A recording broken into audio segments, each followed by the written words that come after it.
सभी को नमस्कार। Myself doctor Umesh, associate professor in Goldfield college of education, Faridabad. आज का हमारा टॉपिक है बीएड फर्स्ट ईयर में से पेपर 3 लर्निंग एंड टीचिंग से फर्स्ट यूनिट से ही है शिक्षण अभिक्षमता, teaching aptitude, level of teaching and teaching skills. इन 3 टॉपिक पर हम थोड़ा सा डिस्कस करेंगे। तो पहला है शिक्षण अभिक्षमता या टीचिंग एप्टीट्यूड। शिक्षण अभिक्षमता का अर्थ है कि अध्यापक शिक्षण सूत्रों, रणनीतियों, विषय वस्तुओं, तरीकों, बच्चों का ध्यान रखने आदि में कितना सक्षम है। That mean how much a teacher is capable to use teaching aids, teaching strategies, how to present content material and what are the methods for the teaching, and how much a teacher know his or her students, and how to control them to create a learning environment in the classroom. That's why a teacher must be a good psychologist to know each and every individual. अगला है शिक्षण के स्तर, level of teaching. शिक्षण के स्तर को हम 3 भाग में बांट सकते हैं। पहला है हमारा स्मृति स्तर या मेमोरी लेवल, दूसरा है बोध स्तर, अंडरस्टैंडिंग लेवल, तीसरा है चिंतन स्तर या रिफ्लेक्टिव लेवल। बात करते हैं स्मृति लेवल की या मेमोरी लेवल, स्मृति स्तर या memory level. Memory that is याद रखना जिसे कहते हैं। स्मृति स्तर में ऐसी परिस्थितियां उत्पन्न की जाती हैं जिससे छात्र पढ़ाई की विषय वस्तु को, कंटेंट मटेरियल को अच्छी तरह याद रख सके और उसको आत्मसात कर सके। Not only learning but assimilation of the knowledge. इस स्तर पर प्रत्यास्मरण की क्रिया पर जोर दिया जाता है। स्मृति शिक्षण में संकेत अधिगम, गैनी की थ्योरी में दिया है सिग्नल लर्निंग और चेन लर्निंग, इन दोनों पर महत्व दिया जाता है। मेमोरी लेवल की लर्निंग में 2 तरह की लर्निंग, सिग्नल लर्निंग और चेन लर्निंग पर ज्यादा महत्व दिया जाता है। दूसरा है बोध स्तर पर शिक्षण, अंडरस्टैंडिंग लेवल ऑफ टीचिंग। बोध स्तर के शिक्षण में शिक्षक छात्रों के समक्ष पाठ्य वस्तु को इस प्रकार प्रस्तुत करता है कि छात्रों को बोध के लिए अधिक से अधिक अवसर मिले और छात्रों में आवश्यक सूझबूझ उत्पन्न हो पाए। That mean understanding level of the children must be developed. इस प्रकार के शिक्षण में छात्रों की सहभागिता बनी रहती है, क्योंकि जब तक स्टूडेंट्स पार्टिसिपेट नहीं करेंगे तब तक उनका अंडरस्टैंडिंग बढ़ ही नहीं सकता है। यह शिक्षण उद्देश्य केंद्रीय तथा सूझबूझ से युक्त होता है। तीसरा है आपका चिंतन स्तर पर शिक्षण। चिंतन स्तर, reflexive level of teaching. Repeating I am reflective level of teaching. चिंतन स्तर पर शिक्षण, दैट मीन रिफ्लेक्ट करना, अपने आप को प्रकट करना। चिंतन स्तर में शिक्षक अपने छात्रों में चिंतन, तर्क और कल्पना शक्ति को बढ़ाता है ताकि छात्र दोनों के माध्यम से अपनी समस्याओं का, किसके माध्यम से, चिंतन, तर्क और कल्पना शक्ति के माध्यम से अपनी समस्याओं का समाधान कर सके। चिंतन स्तर पर शिक्षण समस्या केंद्रित होता है। इस स्तर में अध्यापक बच्चों के सामने समस्या उत्पन्न करता है। दैट मीन कोई प्रॉब्लम बच्चों के सामने रखी जाती है और बच्चों को उस पर अपने स्वतंत्र चिंतन करने का समय देता है।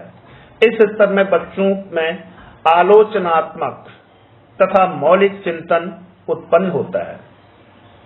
अपने आप स्वतः जो उनका अपना जो चिंतन है, अपनी जो उनकी थिंकिंग है, और साथ में उसको क्रिटिसाइज करना, क्या उसमें अच्छा है क्या उसमें बुरा है। तो ये तीसरे तरह की टीचिंग है। अब बात करते हैं शिक्षण के उपागम या अप्रोचेज ऑफ टीचिंग। टीचिंग के कौन कौन से अप्रोचेज हैं। इसमें है हमारे आधिकारिक या स्वेच्छाचारी उपागम, जिसे हम ऑटोक्रेटिव अप्रोच कहते हैं, जहां पर टीचर सर्वे सर्वा होता है। दूसरा है जनतंत्री या प्रजातांत्रिक उपागम, डेमोक्रेटिक अप्रोच, जहां बच्चे और टीचर दोनों का बराबर इंपॉर्टेंस है। तीसरा है अहस्तक्षेपी उपागम, लेजिस्लेटिव अप्रोच, जहां पर जो है कोई इंटरफेरेंस नहीं होता है। अगला है सब सहभागिता उपागम, पार्टिसिपेटिव अप्रोच, जहां पर स्टूडेंट और टीचर दोनों मिलकर के टीचिंग प्रोसेस में पार्टिसिपेट करते हैं। अगला है गतिशील उपागम, डायनामिक अप्रोच, जहां पर स्टूडेंट और टीचर दोनों डायनामिक स्थिति में करिकुलम को लेते हैं, या टीचर जो है उनको बच्चों को डायनामिक बनाने की कोशिश करता है। अगला है निश्चल उपागम या स्टैटिक अप्रोच, जो कि एक तरह स्टैटिक है। तो इस तरह से हम ये देखते हैं कि जो स्टैटिक है, स्टैटिक इस उपागम में अध्यापक अपने अनुसार ही पढ़ाता है, वह स्थिर हो जाता है, बच्चों को ध्यान में रखकर नहीं पढ़ाया जाता। इसमें केवल अध्यापक ही सक्रिय रहता है, परंतु छात्र निष्क्रिय हो जाते हैं, और इसीलिए यह शिक्षण विधि या यह अप्रोच अच्छी अप्रोच नहीं है। अब आती है बारी जो है कि गुणात्मक शिक्षा हेतु अध्यापक में कौशल का विकास, क्योंकि जब तक टीचर जो है उसमें टीचिंग स्किल नहीं होगा डेवलप, वह बच्चों के सामने कंटेंट मटेरियल को अच्छी तरह से प्रस्तुत नहीं कर सकता है, उसको इंटरेस्टिंग नहीं बना सकता है। तो इसीलिए जो है शिक्षक गुणात्मक शिक्षा में अपनी अहम भूमिका अदा करे। इसके लिए उसके शिक्षण कार्य में कुछ कौशलों का होना बहुत जरूरी है। हालांकि ढेर सारे कौशल हैं, उनमें से जो कुछ कौशल हैं उनके बारे में बता रहा हूं। पहला है उद्दीपन भिन्नता कौशल, स्टिमुलस वेरिएशन स्किल। शिक्षक को अपने अध्यापन क्रियाओं को समय समय पर बदलकर विद्यार्थियों का ध्यान पाठ्य वस्तु में केंद्रित कराने का प्रयास करना चाहिए, जिससे बच्चे अपने जो है पाठ्यक्रम की ओर या विषय वस्तु की ओर आकर्षित हो सकें। इसके लिए वह पिच को अप डाउन कर सकता है, इंटोनेशन में चेंज कर सकता है, इधर उधर थोड़ा सा जो है वॉकिंग भी ले सकता है क्लास में, और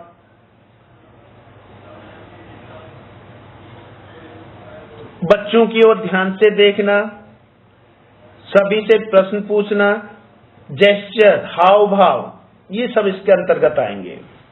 दूसरा है विन्यास प्रेरणा कौशल।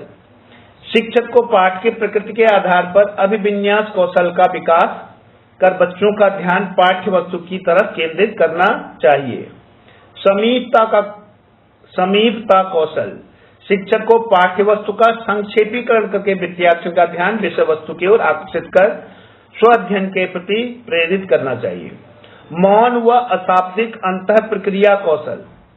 कक्ष में शिक्षक को शाब्दिक क्रिया के साथ साथ अशाब्दिक अंतः प्रक्रिया संकेत व हाव भाव का प्रयोग कर विद्यार्थियों को शिक्षा कार्य के प्रति प्रोत्साहित करना चाहिए।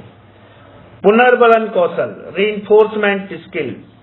शिक्षण को शिक्षण कार्य को आनंददायी बनाने के लिए बच्चों के सकारात्मक व्यवहारों की प्रशंसा कर उनकी अनुक्रियाओं को स्वीकार कर व मान्यता देकर उन्हें पुनर्बलन को बढ़ाना चाहिए। प्रश्नों की प्रवाहशीलता कौशल। कक्ष में विद्यार्थी और शिक्षक में प्रश्नोत्तर और संवाद, इसका प्रवाह होते रहना चाहिए। अगला है खोजपूर्ण प्रश्न कौशल।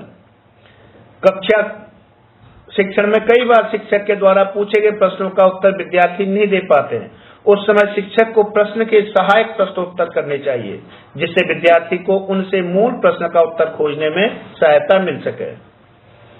अगला है विद्यार्थी व्यवहार का अभिज्ञान कौशल। ये बहुत आवश्यक है। एक प्रभावशाली शिक्षक को अधिक संवेदनशील होना चाहिए। शिक्षक को विद्यार्थियों की रुचिकर क्रियाओं के प्रति व्यवहार को पहचान कर शिक्षण कार्य करवाना चाहिए। अगला है दृष्टांत देना या उदाहरणों का प्रयोग करना, इलस्ट्रेशन जिसे कहते हैं। शिक्षण कार्य को प्रभावशाली बनाने के लिए शिक्षक को गतिविधि आधारित शिक्षण करवाते हुए दृष्टांत व उदाहरणों का प्रयोग करना चाहिए ताकि विद्यार्थियों को सीखने में सुगमता प्राप्त हो सके। अगला है व्याख्यान कौशल, लेक्चर मेथड। शिक्षक को शिक्षण कार्य करवाते हुए तथ्यों में बोधगम्यता का ध्यान रखते हुए नियम व सिद्धांतों के आधार पर सरल शब्दों में व्याख्या करनी चाहिए। अगला है विद्यार्थियों की सहभागिता कौशल, क्योंकि अगर बच्चों की सहभागिता नहीं होगी तो वह बच्चे जो है उसको सीख नहीं पाएंगे अच्छी तरह से। तो शिक्षक को शिक्षण कार्य में बच्चों की अनुशासनात्मक व सकारात्मक सहभागिता को बनाए रखने के लिए सरल प्रश्नों को करना, स्वयं करके सीखना और उनको प्रोत्साहित करना और उनमें जिज्ञासा और उनकी जो जिज्ञासा है उसको शांत करना और उनके व्यवहार को स्वीकार करना, उनके अनुभवों को शिक्षण में शामिल करना चाहिए। अगला है अनुदेशन, उद्देश्यों को व्यवहारिक रूप में मिलने का कौशल। शिक्षक के अध्यापन करवाते समय पाठ्य वस्तु के उद्देश्यों का चयन कर विषय वस्तु का विश्लेषण कर निर्धारित लक्ष्य का व्यवहारिक रूप प्रदान करना चाहिए। अगला है श्यामपट्ट का प्रयोग कौशल, किस तरह से जो है बोर्ड का प्रयोग करना है, ये कौशल भी टीचर को आना चाहिए। कक्षा व्यवस्था का कौशल कि कक्षा की जो व्यवस्था है वो किस तरह से है। शिक्षक को स्थानीय स्थानानुसार भौतिक, सामाजिक और शैक्षिक क्रियाओं व संसाधनों की समुचित व्यवस्था कर शिक्षण अधिगम के लिए उपयुक्त वातावरण बनाना चाहिए। दृश्य श्रव्य सहायक सामग्री का उपयोग कौशल, use of audio visual aids, किस तरह से और कब यूज करना है अपने इंटरेक्शन में, ये उसको बोध होना चाहिए। गृह कार्य देने का कौशल कि किस काम को गृह कार्य को करने के लिए बच्चे को गृह कार्य करने के लिए कितना जो है काम देना है। यदि हम एक कक्षा 6 की बात करें, 6 स्टैंडर्ड की बात करें, यहाँ पर सपोज जो है 7 सब्जेक्ट हैं और एक टीचर ने 1 घंटे का होमवर्क दे दिया। नाउ यू कैन थिंक 7 घंटा बच्चा होमवर्क कहां से करेगा। लेकिन एक टीचर ने 10 मिनट का दिया और दूसरे ने जो है 5 मिनट का, तीसरे ने 15 मिनट का, तो पूरे दिन भर बच्चा खाली रहेगा। इसलिए कितना उनको गृह कार्य दिया जाए जिससे कि उनका काम निरंतर पूरा रहे और सही ढंग से हो जाए। और इतना टिपिकल नहीं देना है कि जो बच्चा ढूंढता रहे और पूछता रहे इधर उधर। विद्यार्थियों को साथ लेकर चलने का कौशल, कक्षा शिक्षण में विद्यार्थियों की व्यक्तिगत भिन्नताओं को ध्यान में रखकर सामूहिक शिक्षण कार्य करवाना चाहिए। अगला है उच्च स्तरीय व विकेंद्रित प्रश्नों का प्रयोग कौशल कि किस तरह से जो है नियमों, प्रत्ययों, जो रूल्स हैं, कंसेप्ट हैं, प्रिंसिपल्स हैं, उनका कैसे उत्तर दें, उनका कैसे सामान्यीकरण हो और किस तरह से बच्चे सृजनात्मक चिंतन का विकास कर पाए। अगला व्याख्यान संप्रेषण की पूर्णता का कौशल, शिक्षक को शिक्षण की समुचित मेथड्स और डिवाइसेस का प्रयोग करते हुए पाठ्य वस्तु का प्रभावशाली प्रस्तुतिकरण करना चाहिए। उसे शुद्ध रूप में विद्यार्थियों तक पहुंचाने का प्रयास करना चाहिए। अगला है नियोजित पुनरावृत्ति कौशल, शिक्षक को शिक्षण कार्य के अंत में खास बिंदुओं की नियोजित रूप से पुनरावृत्ति करनी चाहिए। रिकैपिचुलेशन बहुत आवश्यक है क्योंकि जितना हमने क्लास में या कक्षा में कार्य करवाया है एक बार रिकैपिचुलेट करते हैं तो वह माइंड में अच्छी तरह से बैठ जाता है। तो ये हमारे कुछ शिक्षण कौशल थे जिनके हिसाब से जो कि जो है एक टीचर के पास होने चाहिए। शिक्षण कौशलों की अगर विशेषता के बारे में देखें तो शिक्षण कौशलों के प्रशिक्षण से शिक्षक व्यवहार में परिवर्तन आता है। शिक्षण कौशल टीचिंग स्किल, मतलब टीचिंग स्किल कक्षा में शिक्षण की परिस्थिति उत्पन्न करते हैं। शिक्षण कौशल शिक्षण उद्देश्यों की प्राप्ति में सहायक होते हैं। शिक्षण कौशल प्रभावी शिक्षण में सहायक होते हैं। तो इस तरह से हम ये देखते हैं कि जो टीचिंग स्किल है ये बहुत आवश्यक है, जिसमें जो है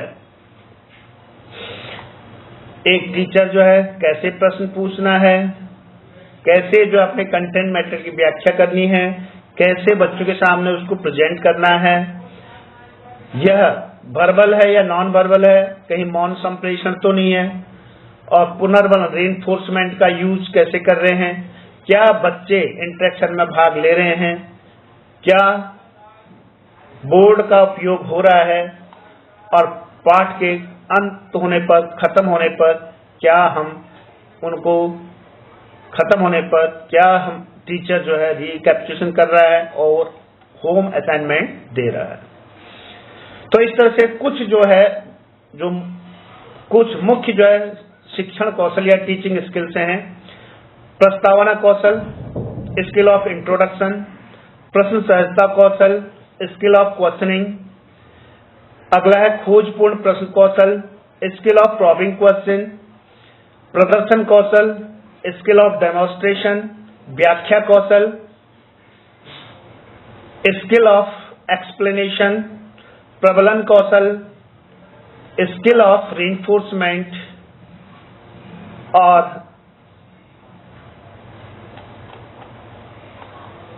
skill of illustration and skill of stimulus variation. तो इस तरह से ये अलग अलग हमारे शिक्षण कौशल हैं जो एक टीचर के पास होने चाहिए कि एक टीचर को इनका ज्ञान होना बहुत जरूरी है। जहां पर हम जो है रीइंफोर्समेंट की बात करते हैं तो हमेशा रीइंफोर्समेंट पॉजिटिव होना चाहिए, सकारात्मक पुनर्बलन होना चाहिए। वह घटना जो किसी उद्दीपन को वैसी ही परिस्थिति में पैदा करने पर दोबारा उन क्रिया की संभावना बढ़ती है। नकारात्मक जो है रीइंफोर्समेंट या नेगेटिव रीइंफोर्समेंट गलत है। और इसके अलावा शाब्दिक और यह सकारात्मक होना चाहिए। शाब्दिक bravo, well done, marvellous, you can do better. तो इस तरह से जो है इनका प्रयोग करके कभी भी जो है हमने रीइंफोर्समेंट, नेगेटिव रीइंफोर्समेंट का यूज नहीं करना है। जैसे क्या कह देते हैं, अरे गलत है, कोई बच्चा प्रश्न, अरे बैठ जाओ बाद में पूछना, ठीक नहीं है, ऐसे नहीं, अरे कुछ नहीं, मूर्ख की तरह जो है, बेवकूफ। तो इन शब्दों का प्रयोग हमने कक्षा में नहीं करना है क्योंकि ये सारे के सारे नेगेटिव रीइंफोर्समेंट के अंतर्गत आते हैं। तो नेगेटिव रीइंफोर्समेंट का यूज नहीं करना है। आज के लिए इतना ही है। बहुत बहुत धन्यवाद। यदि हमारा यह डिस्कशन अच्छा लग रहा हो तो प्लीज हमारा चैनल यूट्यूब में जो चैनल है the educational and spiritual consciousness, उसको सब्सक्राइब भी करें और लाइक भी करें। Thank you very much.